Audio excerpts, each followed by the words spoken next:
설교자가 자기의 소리를 이렇게 좀 잘 들을 수 있도록 이렇게 해놓은 것이죠. 그런데 우리 교회는 참 좋은데 간혹 다른 교회나 다른 예식장에 제가 설교나 주례를 하러 갈 때가 있죠.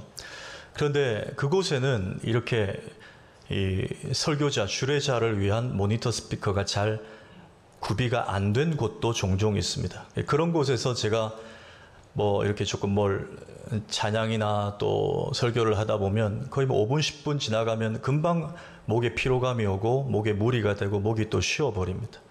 왜 그럴까요? 제 소리가 안 들리니까 저는 더 세게, 더 크게 막 이렇게 하게 되는 거예요. 반대로 제 소리가 또 너무 크게 들리면 이게 좀 크구나 싶어도 저도 조금 줄일 수 있고 이렇게 조절이 되는 거예요. 그게 이제 모니터 스피커의 역할입니다.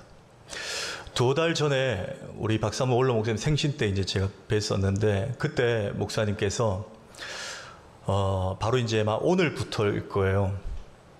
오늘부터 3개월 동안 저 좌천동에 여러분 일신기독병원 아시죠? 그 옆에 우리 교단 교회가 하나 있습니다. 그 교회에 3개월 동안 주일 낮 예배 설교를 하신다는 거예요.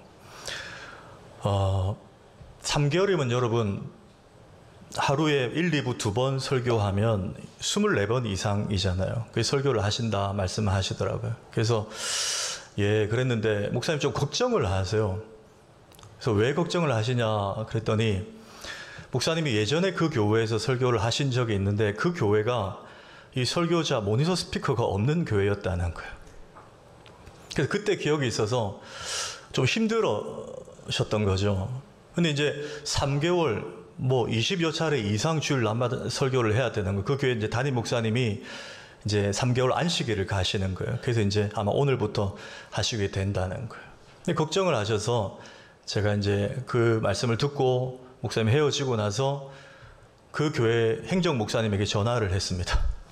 사실 그 행정 목사님이 저 신대원 동기거든요. 그래서 전화를 해서 제가 이만큼 저만큼 싸만큼 설명을 쭉 하고 우리 목사님 가실 때까지 설치해놔라. 그래서 설치를 해놓겠다고. 잘했죠?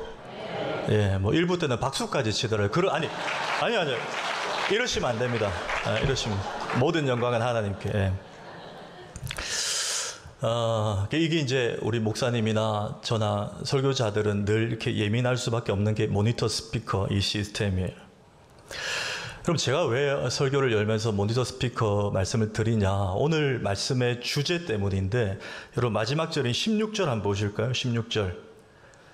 자, 바울이 지금 목회 서신이죠. 디모데 후배 목회자에게 네가 네 자신과 가르침을 살펴 이 일을 계속하라 그랬다는 거예요. 네 자신을 살피라는 거예요. 그리고 네가 지금 가르치는 그 사역들을 자꾸 점검하라는 거죠. 이게 뭡니까? 여러분 모니터예요. 모니터 하라는 거예요. 내 소리가 너무 크진 않은지 아니면 또 잘 안 들리는 건 아닌지 또 찬양팀 같으면 여러 명의 소리가 잘 조화를 이루고 있는지 모니터를 하잖아요. 그걸 하면서 이 일을 계속하라. 물론 이것은 목회 서신입니다. 그래서 바울이 후배 목회자 디모데에게 한 말씀이 1차적인 내용이지만 오늘 교사 축복주일이라서 제가 이 말씀을 채택을 했어요. 우리 교사들 뿐만 아니라 사실 모든 봉사자들에게 이 말씀 좀 적용했으면 좋겠습니다. 우리가 주의 일을 목회자들만 하는 게 아니죠. 지금 많은 평신도들이 함께 동력하고 있는데 주의 일을 감당하면서 뭐가 제일 중요한가? 결국은 하나님께서 이걸 모니터링 하는 거예요. 이걸 지금 오늘 말씀하고 있다는 거예요. 그렇다면 하나님 우리에게 무엇을 좀 모니터, 점검하면서 우리가 하는 이 사역들을 계속하라 하시는가? 크게 2가지로 한번 살펴봅니다. 첫째는 자신의 영적 상태를 점검하라 하는 거예요. 자신의 영적 상태를 점검하라. 자, 7절 한번 읽을까요? 시작. 망령되고 허탄한 신화를 버리고 경건에 이르도록 내 자신을 연단하라. 이전 번역에는 좀 더 익숙한 경건의 일을 연습하라. 이전 번역은 그랬죠. 여러분 경건이 뭐죠? 경건. 우리의 영적인 삶의 태도죠. 말씀이 될 수, 기도 될 수 있고 하나님과 굉장히 예민한 영적인 관계가 될 수 있고 그런 경건. 그러니까 영적인 상태를 늘 어느 수준에 이르도록 연습하고 체크하고 연단하라. 바울이 지금 디모데에게, 후배 사역자들에게 그 말씀을 하고 있는 거예요. 여러분, 예수님께서 변화산에 올라가셨을 때 있으시죠. 세 제자만 데리고 가셨습니다. 예수님이 세 제자만 데리고 변화산에 올라가 계실 때 그 산 아래에 동시다발적인 일이 하나 터지는데, 나머지 9 제자들에게 누가 찾아오느냐? 자신의 아들이 귀신 들리고 막 간질병 걸린 아들을 데리고 아버지가 찾아옵니다. 9 제자들에게. 아마 소문 듣고 온 것 같아요. 근데 예수님이 안 계시죠. 그래서 제자들이 고쳐달라. 근데 제자들이 막 나사렛 예수 이름 명하노니 뭐 악한 사탄을 떠나갈지어다 막 이렇게 여러 방편으로 했는데 도무지 축귀, 귀신이 안 나가는 거예요. 잠시 후에 예수님이 내려오십니다. 그래서 물론 상황을 해결하시죠. 근데 여러분, 그 일을 우리가 두고 볼 때, 당연히 예수님이 안 계시니까 제자들이 그렇게 미숙하고 그래서 그럴 수 있지라고 생각할 수 있지만, 사실 그렇게 생각하면 안 되는 부분이에요. 왜냐? 자, 마태복음 10장 1절 한번 보십시오. 10장 1절에 한번 읽습니다. 시작. 예수께서 그의 12 제자를 부르사 더러운 귀신을 쫓아내며 모든 병과 모든 약한 것을 고치시는 권능을 주시니라. 예, 여러분, 변화산 사건은 마태복음 17장 이야기거든요. 그러니까 10장이니까 더 앞에, 시간순 앞이죠. 예수님이 뭘 주셨다고요? 두나미스, 권능. 여기서 다이너마이트라는 영어 단어가 나왔잖아요. 귀신을 쫓아내는 축귀, 그리고 모든 병과 모든 약한 것들을 고치는 치유의, 신유의 능력을 제자들에게 다 부여하셨다는 거예요. 그 말은 예수님이 부재 중일 때도 제자들이 나사렛 예수 그리스도 이름으로 명해서 그 일들을 행할 수 있다 없다? 행할 수 있다는 거예요. 그런데 하지 못했다. 그 예수님이 책망하십니다. 그 이유가 뭘까요? 두나미스 권능을 받았지만 그걸 제자들이 잘 관리하지 않았다는 거예요. 그 관리가 뭐죠? 마가복음 9장 한번 보십시오.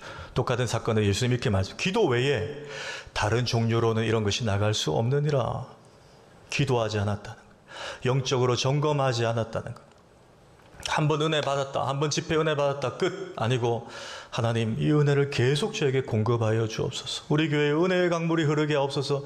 계속 갈구해야 되는데 이 작업을 하지 않았다는 거예요. 그래서 써야 될 때 그 두나미스가 나가지 않았다는 겁니다. 여러분 아시죠? 이 제자들이 나중에는 바뀌지만 예수님 십자가 죽으시기 전까지의 모습이 어떻습니까? 예수님이 감람산에 올라서 얘들아 기도하자 하고 예수님은 저만치 떨어져 기도하실 때 그 제자들은 1시간도 기도하지 않고 잠이 들어 골아 떨어졌어요. 관리를 하지 않았던 거예요, 영적으로.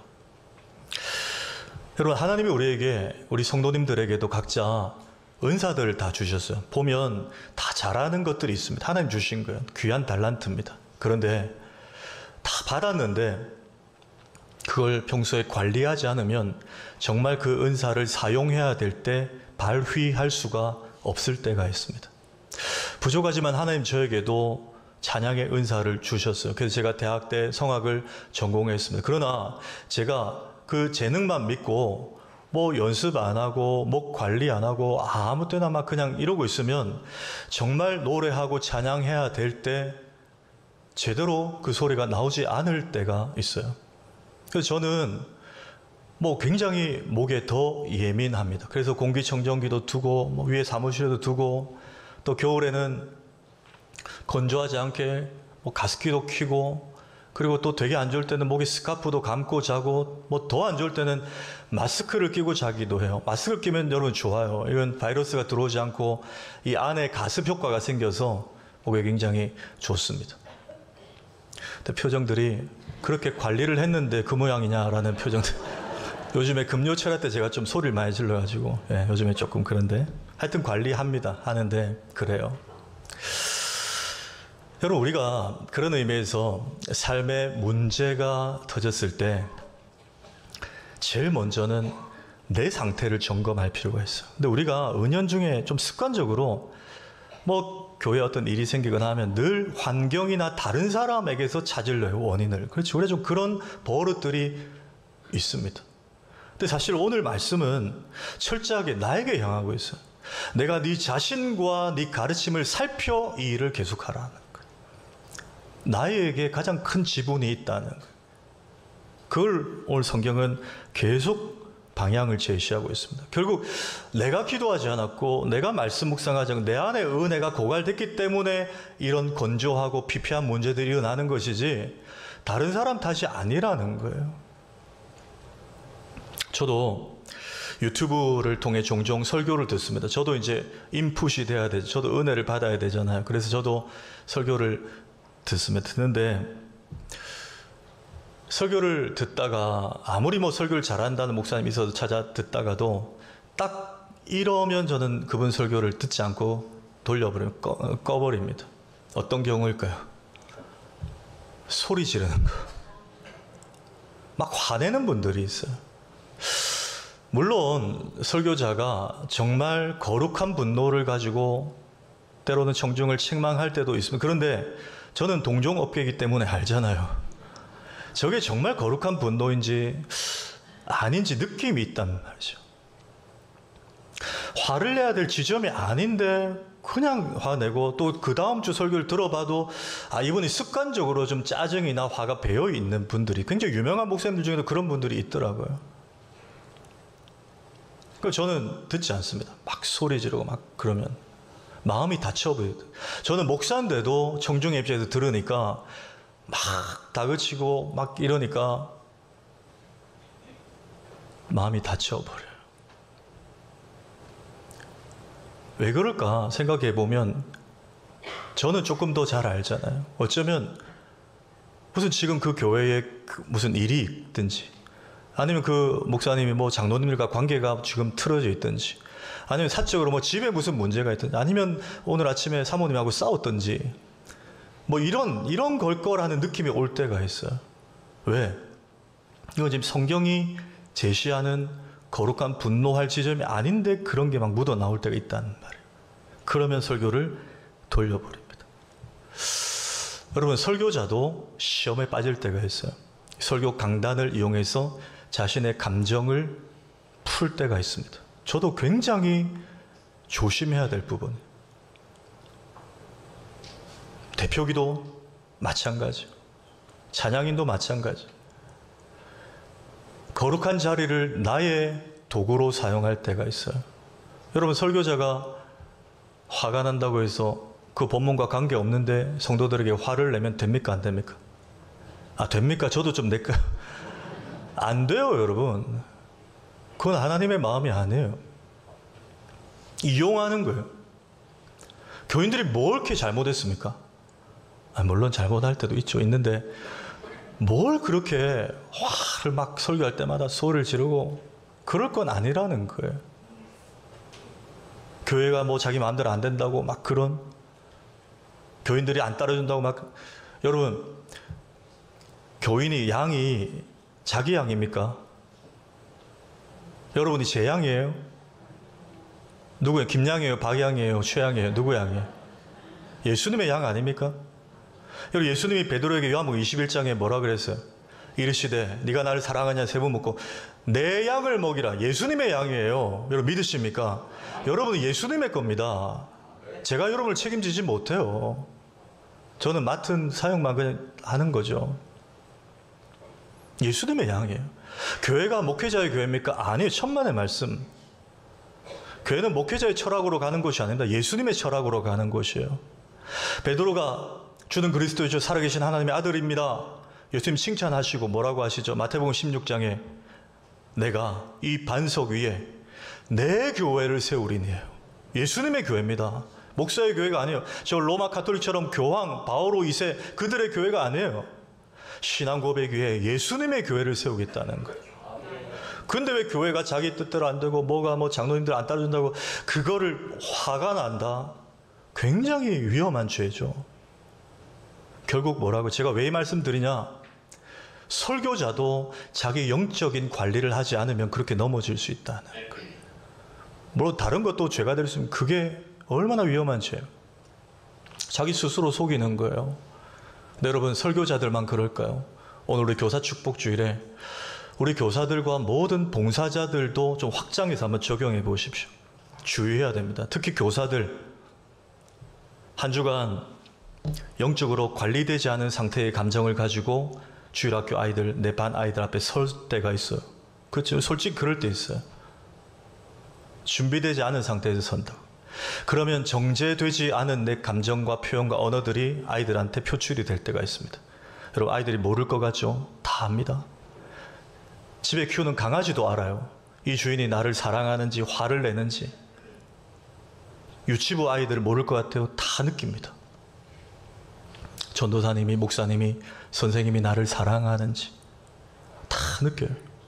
지금 이분이 준비가 돼서 내 앞에 서서 가르치는지, 준비 없이 와서 애드립을 하는지 아이들이 다 느껴요. 설교 안 듣는 것 같죠? 집에 가서 물어보세요. 한 단어, 한 문장을 얘기해요, 아이들이. 막 산만한 것 같아도 아이들이 듣고 있어요. 오히려 듣고 있는 것 같은 어른들은 기억 못할 때가 있어요. 아이들 기억해요. 다 느끼고 있어요. 그러니 아이들이 변하지 않는다고 때로는 내 감정을 추스르지 못하고 막 탁탁 나갈 때 있죠. 그러시면 안 돼요. 아이들의 문제가 아니고 결국 내 영적인 상태의 문제일 수 있다는 거예요. 내가 경건에 이르기를 연단하고 연습하지 않아서 일 수 있다는 거 잘 생각해 보십시오. 한번 따라 합시다. 그러므로 내가 먼저 은혜 받아야 됩니다. 여러분 동의하십니까? 내가 은혜가 넘쳐야 돼요. 내가 지금 영적으로 예민하고 까칠하다는 것, 내 안에 은혜가 지금 고갈됐다는 거, 다카포 처음 마음이 사라졌다는 거. 아이들이 잘못이 아니에요. 아이들은 아이들이죠.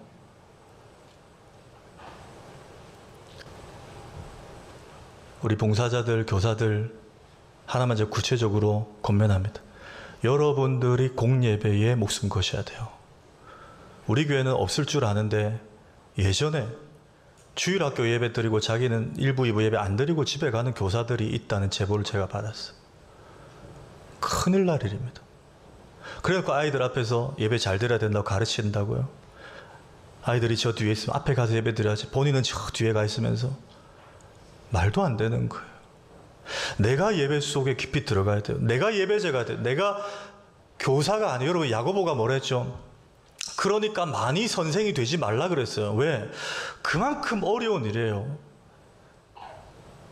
내가 그 일을 해내지 못하면 내가 그걸 가르칠 수 없다는 거예요. 그러니까 내가 은혜 받아야 돼. 내가 살 얼음판을 걷는 것처럼 있어야 되는 게 교사라고요. 제가 이런 예를 들었죠. 비행기를 타면 승무원들이 안내 방송을 해요. 비행기가 바다에 착륙했을 때나 또 비행기가 심하게 흔들릴 때 천정에서 산소 호흡기가 떨어지면 누가 먼저 쓰라고요? 보호자를 동반한 어른들은 보호자 먼저 쓰라고. 아이들 살린다고, 아이들 귀하다고, 아이들 먼저 씌우다가 골든타임 놓치면 보호자가 먼저 의식을 잃는다는. 아이들 먼저가 아니고 내가 먼저 산소가 공급돼야 그 다음에 아이들 도와서 씌울 수 있다는 거예요. 여러분 이해되십니까? 모든 봉사의 일이 마찬가지예요. 내가 먼저 은혜 받아야 됩니다. 내가 먼저 예배 드려야 돼요. 그럼 그게 흘러갑니다, 아이들한테. 내가 살아야 아이들이 살고, 내가 은혜 받아야 내가 하는 봉사의 현장에서 하나님이 영광을 받으실 줄 믿습니다. 굉장히 중요한 원리예요. 한 가지만 더 봅니다. 바울이 또 무엇을 가르치냐? 자신의 소망의 대상을 점검하라는 거예요. 첫째는 자신의 영적인 상태. 두 번째는 소망의 대상을 점검하라. 여러분, 사람이 누군가에게 평가를 듣는다는 것은 좀 쉬운 일이 아닙니다. 유쾌한 일이 아니죠. 우리 누가 아무리 친해도 내 너한테 좀 그동안 하고 싶었던 얘기가 있는데 너 좀 이해하고 들어라 그러면 우리 쿨하게 얘기해. 괜찮아. 나 괜찮아. 상처 안 받아. 나 뒤끝 없어. 하지만 사실 그 얘기가 조금 예민하거나 자존심 상하게 하면 우리 사실 마음 상할 때 있잖아요. 누가 그런 얘기를 하면 남아요.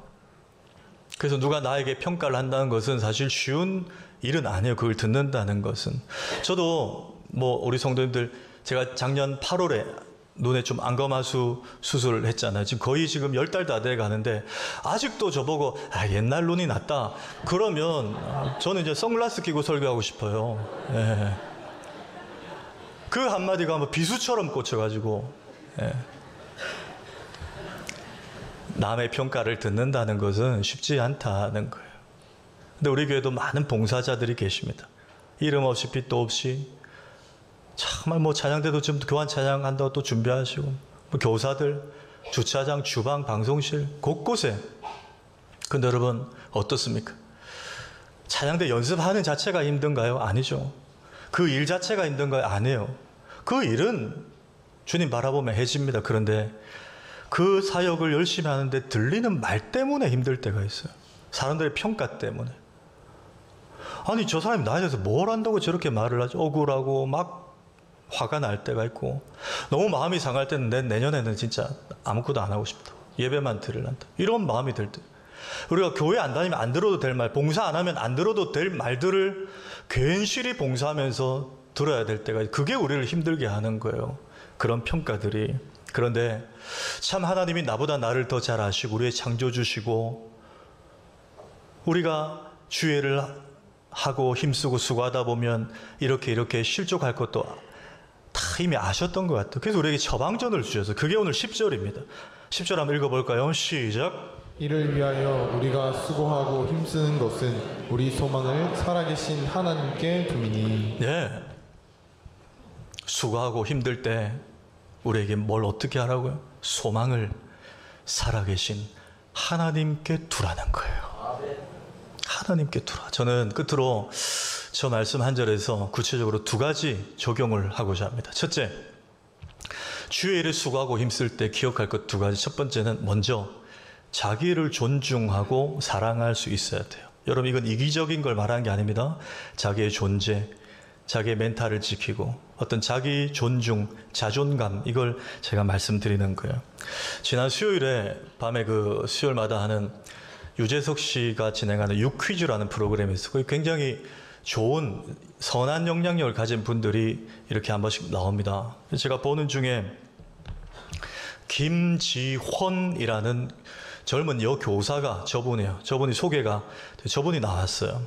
진주교대를 나오고 춘천 후평초등학교 현재 4학년 2반 담임 교사입니다. 굉장히 애띠고 젊은 우리 교회 청년들 같은 그런 연령의 여교사예요. 근데 이분이 최근에 굉장히 유튜브를 통해서 화제를 일으켰어요. 왜 그러냐? 매일 아침 자기 반 아이들 조회 시간에, 아이들 만나서 처음에 수업 들어가는 조회 하잖아요. 조회 시간에 짧은 메시지를 통해 아이들을 소생시키는 거예요. 아이들을 자꾸 일깨워주고 격려하고. 근데 그게 이제 유튜브에 다 내용이 있는데 제가 거의 다 찾아 들어봤는데요. 저 방송을 보고 들어봤는데 진짜 너무 은혜가 되고 너무 좋아요. 7,500만 뷰 조회수예요. 이상한데요. 우리나라 인구보다 더 많은 분들이 봤다는 거예요. 7,500만 뷰면. 예. 근데 더 참 감동적인 것은 그 밑에 댓글을 달아놨는데 30대, 40대, 50대, 60대 어른들이요. 이렇게 해놨어요. 어떤 분은 옛날에 국민학교라 그랬잖아요.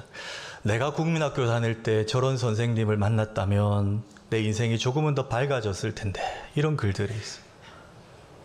아이들이 실제로 막 변하는 거예요. 눈빛이 변하고 저 방송을 보면 아이들이 실제로 막 회복이 되는 거예요. 그 짧은 시간에, 조회 시간에 아이들이 말 한마디. 그래서 제가 저 방송을 보고 검색을 해보니까 저분이 지난 연말에 책을 썼는데 책 제목도 나는 내가 나라서 너무 좋아라는 책 제목. 그래서 제가 쿠팡에 주문해서 바로 그 다음날 읽어봤는데 키워드가 자존감이에요. 자존감. 이기심이 아니고 나밖에 없어가 아니고 자존감. 애들 자존감을 일깨워주는 거예요. 자존감이 애들이 회복되니까 애들이 정신력이 새로워지고 멘탈을 지키게 되고 함부로 말하지 않게, 욕하지 않게 되고 스스로 얼마나 귀한 존재인가를 늘 자각하면서 하루하루를 시작하더라는 그런 내용이에요.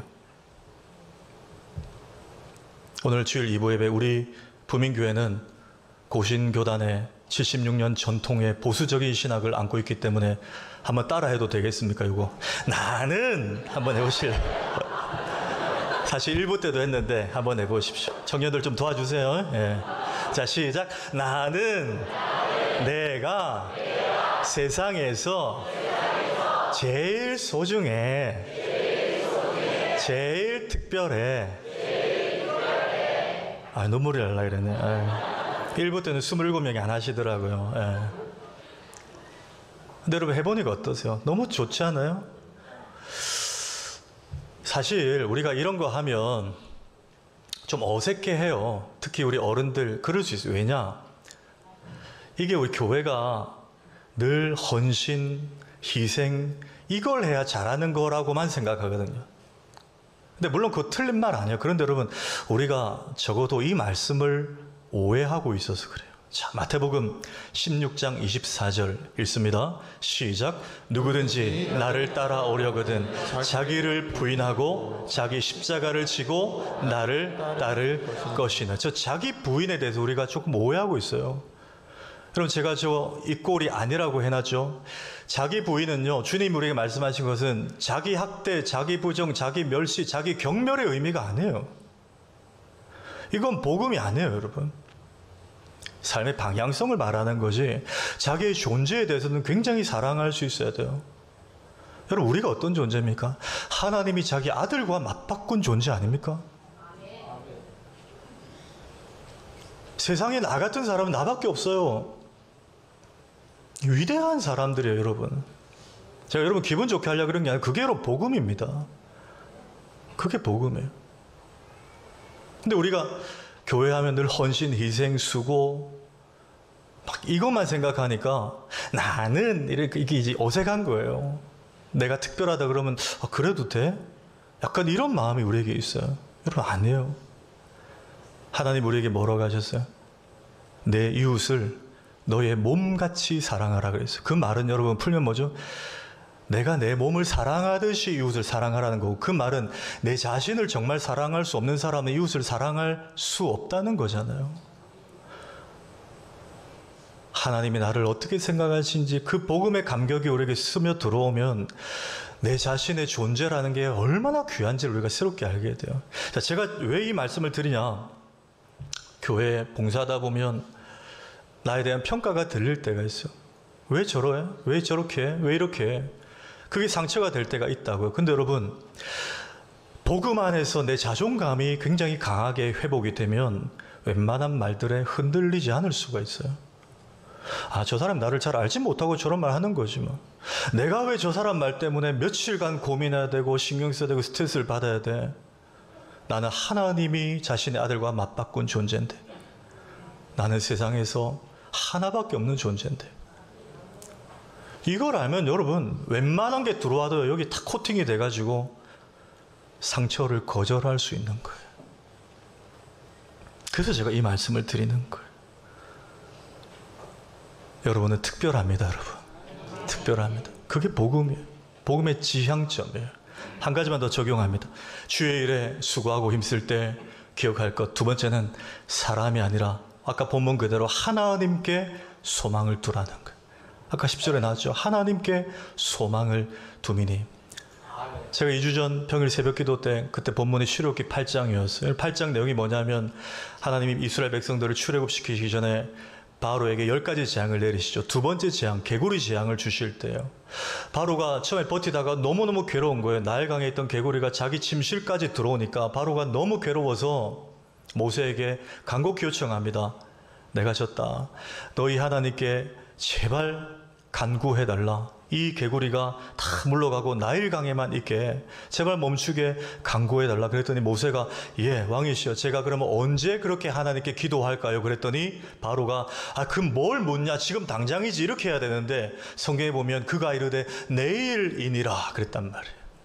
왜 바로가 내일이라 그랬을까? 여러분, 그 본문 안에 힌트를 찾아보십시오.